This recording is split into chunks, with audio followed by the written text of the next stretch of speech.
waitress answered a call in Russian in front of a millionaire. The next day, she was taken to a private jet. "No, wait, can you just email me instead? I do not understand what you're saying." The man's voice was firm but clearly strained. "I said I do not speak Russian. Please just stop shouting for a second." He pulled the phone slightly away from his ear, closing his eyes for a beat, like he was trying to will the words into something he could comprehend. "I don't think they're going to email," a quiet voice said beside him. He turned his head sharply to see a young woman in a faded black apron, her brown curls tied back neatly, a notepad in her left hand, and a cautious look in her eyes. "I speak Russian," she added, her tone gentle but confident. "If you want, I can help." He hesitated only a second before handing her the phone, his expression tense with urgency. She brought the phone to her ear, nodded politely as she listened, and responded in fluent, measured Russian. Her voice changed, smooth, precise, commanding without being harsh. She asked for clarification, repeated a few details, scribbled something quickly onto a paper napkin, using the pen tucked behind her ear. Within 2 minutes, the conversation was over. She handed the phone back, folded the napkin, and slid it across the table toward him. "If you confirm Clause 4 via email by 5:00 p.m. Moscow time," she said calmly, "they'll proceed with negotiations. Otherwise, they'll assume you're rejecting the counterproposal and pull the licensing offer." He stared at her. For the first time in the last hour, his jaw unclenched. He blinked. "Once. You just helped me save the biggest deal I've been chasing all quarter." "I'm glad I could help," she said with a small smile. She turned to leave. "Wait." She paused. He reached into his jacket, pulled out a sleek silver business card, and offered it to her. "Alexander Stone, CEO, Stone International." She took it slowly, eyes flicking from the card to his face. "I'm Olivia," she said almost automatically, "but I just work here." He gave her a look, not amused, not dismissive, but searching. "If you ever want a job that matches what you're clearly capable of," he said, "call that number." Then he was gone. She stood by the counter a long time after, the card in her hand, the napkin with her translation still on the table. Outside, the rain had stopped, but the air still shimmered with the kind of tension that came before something changed. She tucked the card into the back pocket of her jeans, returned to her station, and resumed wiping tables.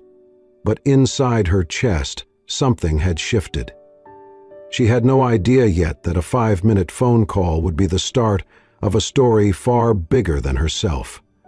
Olivia let herself in quietly. The apartment was small, second floor, with peeling paint on the windowsill and the smell of disinfectant always lingering in the air. Her sister, Clara, was in the living room, where she always was, propped up with pillows, a book open but forgotten in her lap. Her eyes fluttered toward the door. "Hey, Liv," Clara said softly. "Is it morning or night?" "It's late," Olivia replied, setting down her bag and moving to check the IV drip. "You're okay." "I brought your favorite soup," Clara smiled, distracted. "The kind with the little noodles?" "The exact kind." Olivia's voice was steady even when her heart wasn't. 3 jobs, 6 prescriptions, and rent due in 4 days. Everything hung by threads she tied tighter each day. Still, she pulled out her worn notebook before bed, thumbing through Russian idioms and sentence constructions. The pages were frayed, scribbled over with notes from college days that had ended too soon. She read aloud a line from Pushkin, whispering it into the dark. "Even the darkest night will end." Then she closed her eyes and slept in the armchair next to her sister's bed. By morning, she had 2 missed calls and 1 text. "Good morning, Miss Olivia. This is Amanda, assistant to Mr. Alexander Stone. You are invited to a meeting at 3:00 p.m. today. Address, 4938 Ashwood Avenue." Her heart tripped. She reread it 3 times. The name, the address. She had expected a polite thank you at best, not this. Not something that sounded significant. She spent the next 6 hours second-guessing her outfit. Nothing in her closet looked remotely meeting-worthy. She settled on a dark blouse, black jeans, and the only pair of shoes without visible scuff marks. Ashwood Avenue turned out to be a narrow road flanked by evergreens and electric gates. A guard checked her name, waved her through. She followed signs until she found herself standing in front of a vast hangar. Inside it, a sleek white private jet sat on the tarmac, stairway lowered, its engines humming low and ready. She stared, frozen. A woman in uniform approached with a smile. "Miss Olivia? Right this way." I thought I was here for a meeting," she said quickly, confused. "You are on board." Her legs moved before her brain did. She climbed the steps, heart pounding, sure this had to be a mistake. Maybe there was another Olivia. Inside, the cabin was all leather and quiet luxury, and at the far end, Alexander Stone stood, rolling up his sleeves, a cup of something steaming in his hand. "I guessed you were not a coffee drinker," he said, offering the cup. "It's hot cocoa. Real Swiss." She took it automatically. "I thought this was a conversation at a cafe." His mouth curved slightly. "We're going to Vancouver. The Russian delegation agreed to move the meeting up by 48 hours. I need you there." She blinked. This isn't what I do. I serve coffee. I work nights at the hospital. My sister—" He held up a hand, not in dismissal, but to slow her spiral. "You're also the only person I've met in 6 months who can make a Russian executive pause and smile. You know the language, you have presence. I don't need a professional interpreter with a decade of contracts. I need you." She looked down at the cup in her hands, then at him. "You barely know me. I know enough. You listened, you acted, and you're here." The plane's door hissed shut behind her. Engines roared louder. "And if I say no?" He tilted his head. "You won't. Because something tells me you don't turn away when it matters." She let out a shaky breath and settled into the nearest seat. "What do I even wear to a negotiation?" He smiled for the first time. "You're wearing it." She looked down at her clothes, confused. "You showed up," he said. "That's enough." The jet taxied down the runway, and Olivia stared out the window, her heart still catching up to the rest of her. She didn't know where this was going, but she had stepped on the plane, and something in her, some tiny ember of hope, had just started to burn again. The jet had reached cruising altitude, and the world below had flattened into shades of soft gray and silver. Olivia sat stiffly in her cream-colored leather seat, her hands clenched around the cup of cocoa that had long since cooled. Her old blue button-down, ironed that morning but wrinkled from anxiety, felt out of place against the elegance around her. She crossed her ankles, trying not to scuff the polished flooring. Her bag sat beside her on the floor. From it, the corner of a worn notebook peeked out. Alexander sat across from her, not saying much. He tapped through emails on his tablet, but his gaze drifted to her now and then, quiet and measuring. When the plane jolted lightly through a patch of turbulence, Olivia flinched. She looked quickly out the window, pretending not to notice the lurch in her stomach. Alexander noticed. Without a word, he stood, crossed the cabin, and reached into the overhead compartment. A moment later he returned, not with a blanket, but with a soft wool coat. He offered it to her. She hesitated. "Just in case," he said simply. She took it. It was warm and smelled faintly of cedar and something she could not name, something expensive and understated. He also handed her a neatly folded napkin.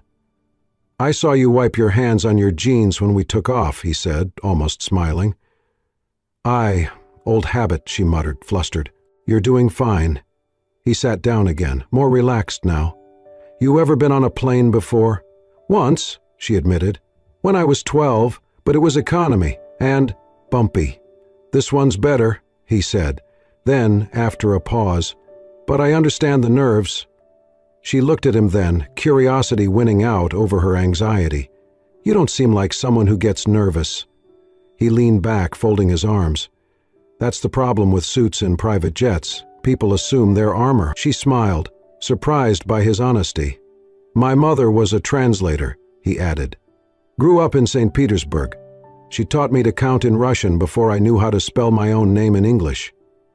"She must be proud," Olivia said softly. She passed away when I was 17. I'm sorry. He nodded. Me too. They sat quietly for a moment, the hum of the engines filling the space between them. Olivia glanced at her notebook, pulled it onto her lap and flipped it open. Pages of handwritten Russian phrases, underlined grammar rules, tiny vocabulary sketches. It was battered, but it was hers. Alexander noticed. That's not just something you picked up casually, he said. You've been studying for years, she admitted. Started in college. I had this dream of working for an embassy or maybe the UN, but life doesn't always agree with dreams. He didn't interrupt. I dropped out. My sister had a car accident. She needed round-the-clock care, so I took whatever jobs I could. Her thumb traced the notebook's edge. I kept studying, though. Not because I thought it would lead anywhere, just so I wouldn't forget who I wanted to be. Then she added, almost as if confessing, I studied things I was afraid to use, but at least it made me feel like I hadn't disappeared. He didn't speak right away. When he did, his voice was different, quieter.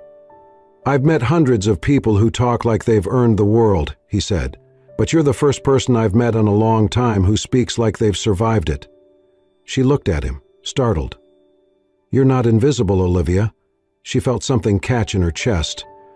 Not a compliment, not pity, something heavier, warmer. He looked out the window. We land in an hour. I'll brief you on the meeting once we get closer. She nodded. Her heart was still fluttering, but not from altitude, and outside, the clouds slowly began to part. The boardroom inside the sleek glass tower overlooked the Vancouver harbor, where ships glided silently beneath the late afternoon sun. Inside, the tension was thick, a subtle dance of formal nods, porcelain cups, and carefully worded opening remarks.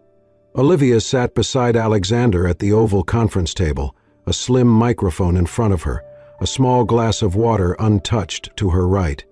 Across the table sat 5 Russian executives, sharp-eyed, their postures rigid beneath dark suits. The eldest, Mr. Antonov, was head of the delegation, his every word deliberate and weighted. She breathed in as he spoke, listening not just to the words, but the tone, the nuance, the way his eyes flickered between Alexander and the documents in front of him. Then she translated. Her voice was calm and clear, but it carried the subtle inflections that mattered, the uncertainty in Antonov's first clause, the guarded approval in his second, the pride when he described his company's legacy. She mirrored it all in English, without missing a beat. Alexander nodded occasionally, replying with measured confidence.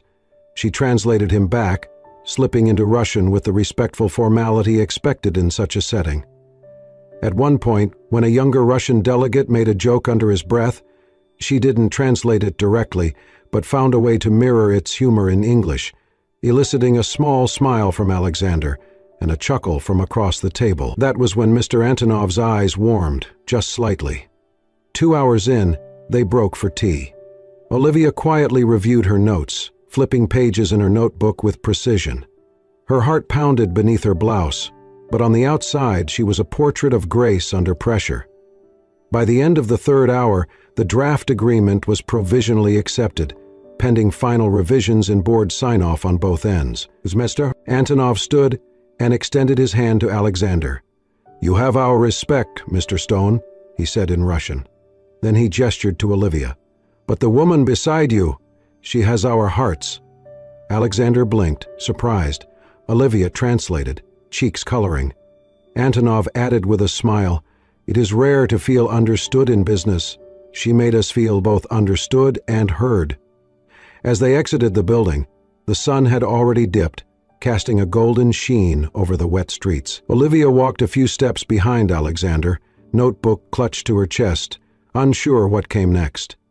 He paused near a park gate and turned. "Come," he said softly. "Let's walk a bit." They crossed into the quiet path under glowing street lamps. Trees whispered overhead. "You were perfect," he said finally. She gave a small, self-conscious laugh. "I was terrified. You didn't show it." "I'm glad," she said, "but I was." They walked in silence a few paces more. He glanced sideways at her. "You made me think differently today." "About what?" He stopped near the edge of a small fountain and looked out over the dark water. "About what it means to be good enough. I've been surrounded by Ivy League degrees, fluent speakers, and professionals who charge a fortune per hour." He paused. "None of them ever made Antonov smile." She looked at him, uncertain. He turned to her, voice quieter now. "You reminded me that sometimes the best is not what you're told it is. It's not always the person with the longest resume. Sometimes it's the one who stayed up late, learning for no reason other than it mattered to them. The one who never expected the door to open." Olivia didn't know what to say. Her throat tightened. Alexander looked at her gently. "You opened a door today." She looked down at her hands. "I didn't even know I had the key." He smiled, not saying more. The night air wrapped around them in quiet understanding. And somewhere inside Olivia, something shifted. No longer the girl who didn't dare to dream, but a woman whose voice had just translated more than words. The invitation came 2 days after they returned from Vancouver. Olivia had barely settled back into her old rhythm. Back at the cafe for a shift, back at her sister's side in the evenings, when her phone buzzed with an official email from Stone International. The subject line read, "Offer of position, communications consultant, Stone International headquarters." Her hands trembled as she scrolled through the message. It was real. They wanted her, not just for translation, but for something bigger, a full-time position in the global communications team. It meant a stable salary, health benefits, flexibility to care for Clara. It meant recognition, and something she had not felt in years, momentum. She said yes. By Monday, she was on the 38th floor of a shimmering glass tower in downtown LA, seated at a glass desk overlooking the skyline. Her name was on the door, Olivia Bennett, communications consultant. The first few weeks were exhilarating. She assisted in refining presentations for international clients, helped the PR team prepare for global launches, and even rewrote several key passages of a keynote speech Alexander would later deliver flawlessly to a room of European executives. Everyone seemed polite, respectful, almost everyone. Rachel was the first to greet her when she arrived at the office that first day. Tall, impeccably dressed, with a practiced smile and eyes that never quite softened. "Welcome to the big leagues," Rachel had said, her voice friendly but distant. "Let me know if you need help keeping up." Olivia had smiled, thanked her, and got to work. But little things began to shift over the next 2 weeks. A file she'd carefully translated went missing. A client's name was spelled wrong in a memo she swore she'd checked twice. Documents she left saved and time-stamped were mysteriously updated after hours. Then came the real blow. An important contract, prepared for a Russian client Olivia had previously impressed, went out with 3 critical mistranslations. Small words, but massive implications. The client responded immediately, furious, accusing the company of misrepresenting terms, threatening to walk away from the deal. Olivia was stunned when the news hit her desk. She opened her original file. The correct terms were there. She pulled up the one that was sent, identical in format, but altered, subtly, intentionally. She walked straight to Rachel's desk. "Did you have access to this file?" Rachel blinked, her expression picture perfect. "I help manage all outgoing client correspondence. Why?" Olivia said nothing. An hour later, she was called into HR. They didn't accuse her outright, but the subtext was clear. She was the last one to touch the file, as far as the logs showed. With the client relationship at risk, she was placed on temporary suspension, pending internal review. She packed her things slowly. Her hands didn't shake, but something in her chest did. By the time she reached the elevator, her badge had been deactivated. That night, she didn't sleep. Clara asked her what was wrong, but Olivia only smiled. "Just a mistake at work. I'll fix it." The next morning, she received a personal message from Alexander's assistant. "Mr. Stone requests your presence in his office at 9 o'clock evening. Please come directly." She wasn't sure if it was a summons or a goodbye. Still, she went. When the elevator opened onto the top floor, the hallway was silent. His office door was already open. She stepped inside. A single cup of hot cocoa sat on the edge of the large wooden desk, steam curling upward. Beside it, a handwritten note in deep blue ink. If you were brave enough to walk into the middle of a storm once, then today I believe you are brave enough to stand in the center of yourself. She looked up. Alexander stood by the window, arms crossed, his posture still and unreadable. He didn't say anything at first. She walked forward slowly, picked up the note, then the cocoa. It wasn't me, she said, quietly. I know. That stopped her. He turned around, finally meeting her gaze. I've had IT pull the logs. The file was edited under your login after hours from a remote IP. Rachel, Olivia whispered. He nodded. She's already under investigation, but that doesn't change the optics. Yet. I needed to act quickly. The suspension was procedural, but I never believed it was your error. Her throat tightened. Why didn't you tell me? Because I wanted to see if you would come back, he said. If you would still walk in here with your head high. You did. She didn't speak. He stepped closer, gently taking the cocoa from her hand and setting it back on the desk. This place, this world, is not always fair, he said. But I will be with you. Her eyes burned, but she didn't cry, not until he quietly added, I trust you, Olivia. That hasn't changed, and it won't. It rained softly that evening. The sky was dim, and the streets gleamed under the weight of quiet storm clouds. Olivia sat by the window of her apartment, her sister Clara asleep in the next room.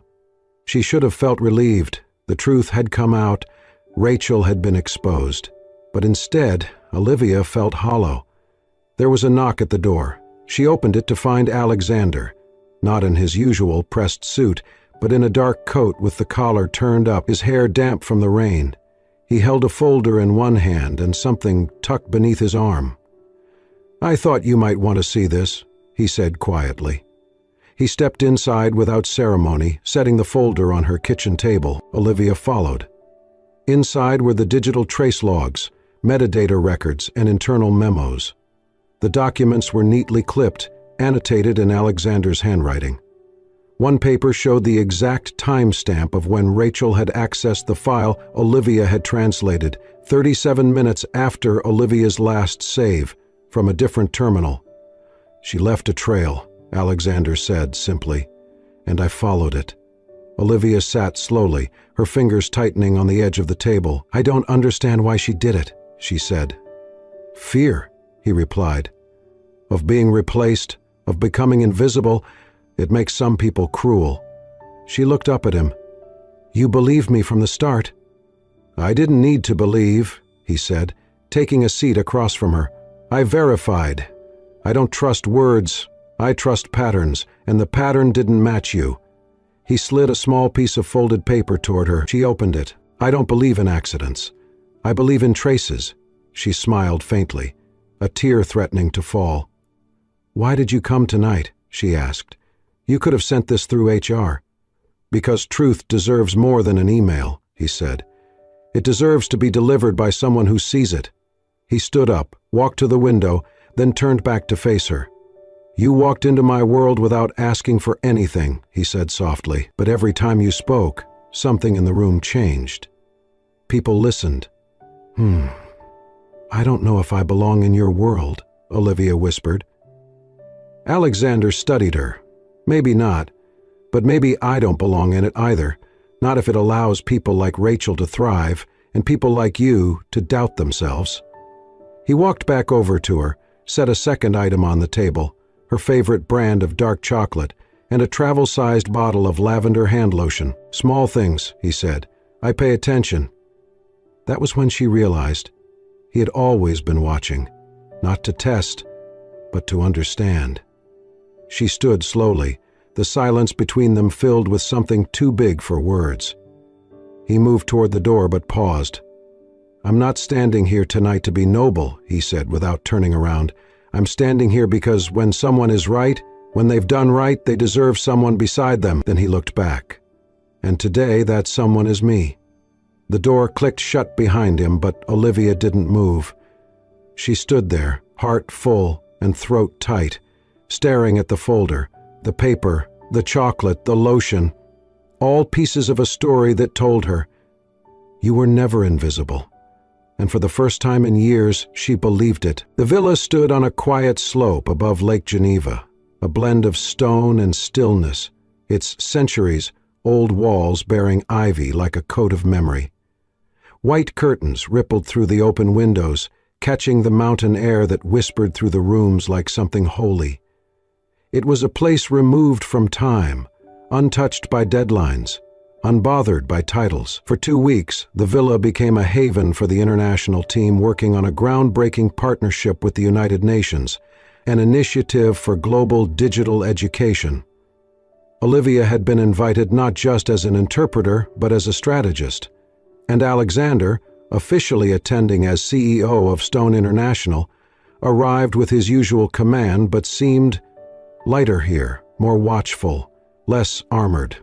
On the third evening, Olivia slipped into the library after dinner, drawn by the flicker of firelight and the scent of leather-bound books. Alexander was there, seated in a deep armchair by the window, sleeves rolled up, his tie gone. A book rested in his lap, forgotten. As he looked out across the darkening lake, he noticed her, but didn't speak right away. "It suits you," he said softly. She tilted her head, unsure. "The room? This place? Geneva?"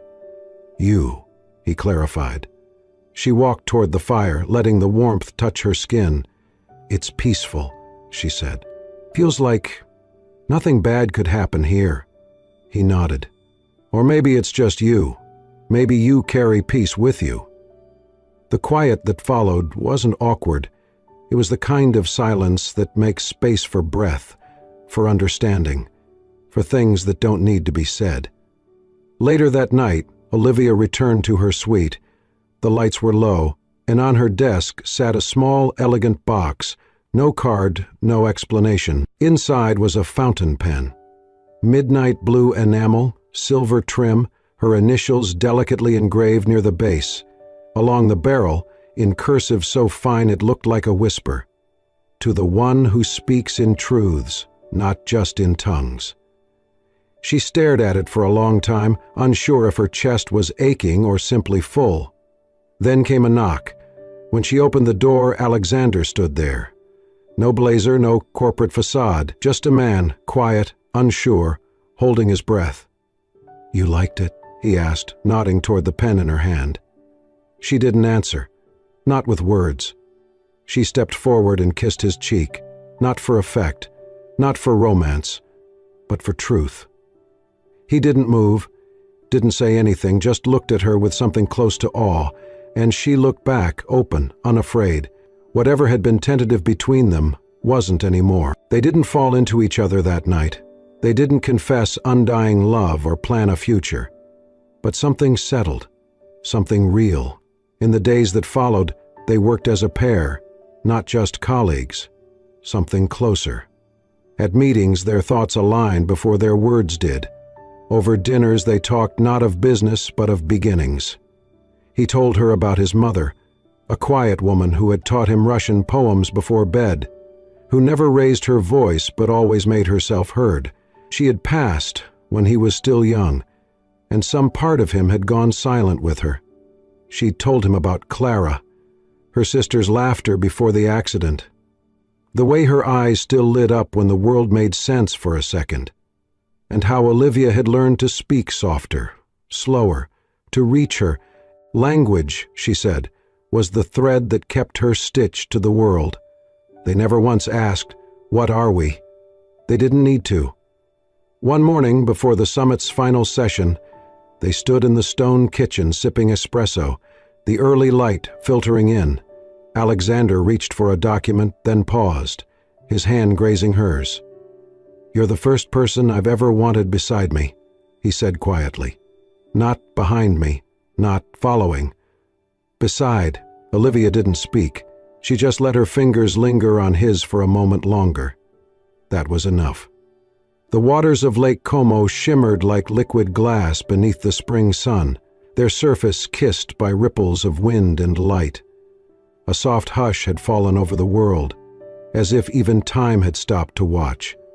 At the edge of a green cliff, cradled by cypress trees and crowned in history, stood a centuries-old castle, wrapped in white roses and climbing ivy. Lavender and lemon blossoms perfumed the breeze, weaving through silk drapes and ribbons that danced along stone railings. Bells chimed through the morning like whispers of something sacred. Within the sunlit courtyard, rows of white chairs had been arranged on the cobblestone terrace with careful intention. Each seat held a guest from a different chapter of the couple's life: executives, ambassadors, childhood friends, and quiet neighbors who once smiled at Olivia as she rushed to her third job. They sat now with phones put away and hearts open, bearing witness not just to a ceremony, but to a story that had unfolded in silence, through words, and finally into love. At the back, the music began, strings soft and swelling like breath, and then Olivia stepped into view. She walked slowly, steadily, dressed in a white gown of silk that caught the light like water. There were no diamonds sewn into the hem, no lace detailing her shoulders. The dress was simple, honest, like her. Like the journals she had once filled with Russian idioms and pages torn from forgotten textbooks.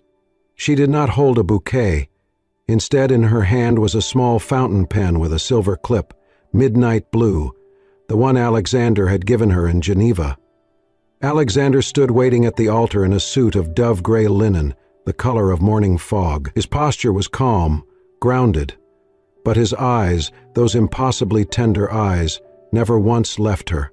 Not when she reached him, not when their fingers brushed, not even when his voice trembled as the officiant invited him to speak. He inhaled, the sound barely audible, and then met her gaze. "When I met her," he began, voice low but unwavering, "she did something no one else had ever done. She listened before I had said anything." A gentle murmur moved through the guests. She did not ask what I owned. She didn't care where I had flown from or who sat beside me. She answered a phone call in Russian, a language I did not know. And in that moment she rewrote every sentence I thought I understood about trust. But he paused. A faint smile flickered at the corners of his mouth. She saw me, not as I was, but as I could become. When it was Olivia's turn, she stepped forward without a tremor, though her heart thundered softly beneath her ribs. Her voice, when it came, was steady and sure. First, in Russian.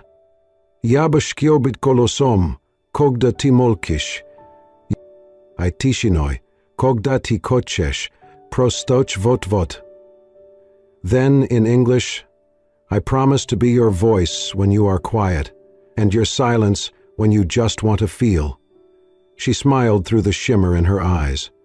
"I will be the interpreter of your heart for the rest of our lives." From the front row, Clara clapped first, slowly, deliberately, from where she sat in her flower-draped wheelchair. Her joy lit up her face, as if she, too, had known all along that this moment would come. Then the bells rang once more.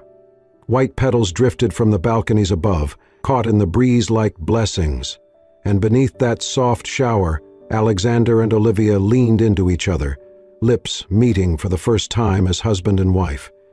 It was not just a wedding, it was a promise, spoken in the quietest of dialects, a punctuation mark at the end of a sentence begun years earlier in a tiny cafe where a girl answered a call and, in doing so, answered her life. And beneath the Italian sky, among roses and wind, and all the ways two people can learn to understand one another, a story that started in translation found its truest meaning. With love, with trust, and a future made not of fortune, but of choice.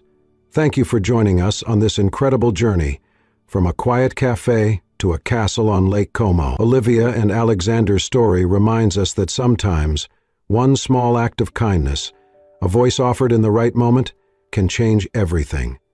If this story moved you, inspired you, or made you believe just a little more in the quiet magic of second chances, we invite you to be part of our community. Subscribe to Soul-Stirring Stories for more true-to-heart tales like this, stories of love, resilience, and the extraordinary power of simple human connection. Your next favorite story is just one click away.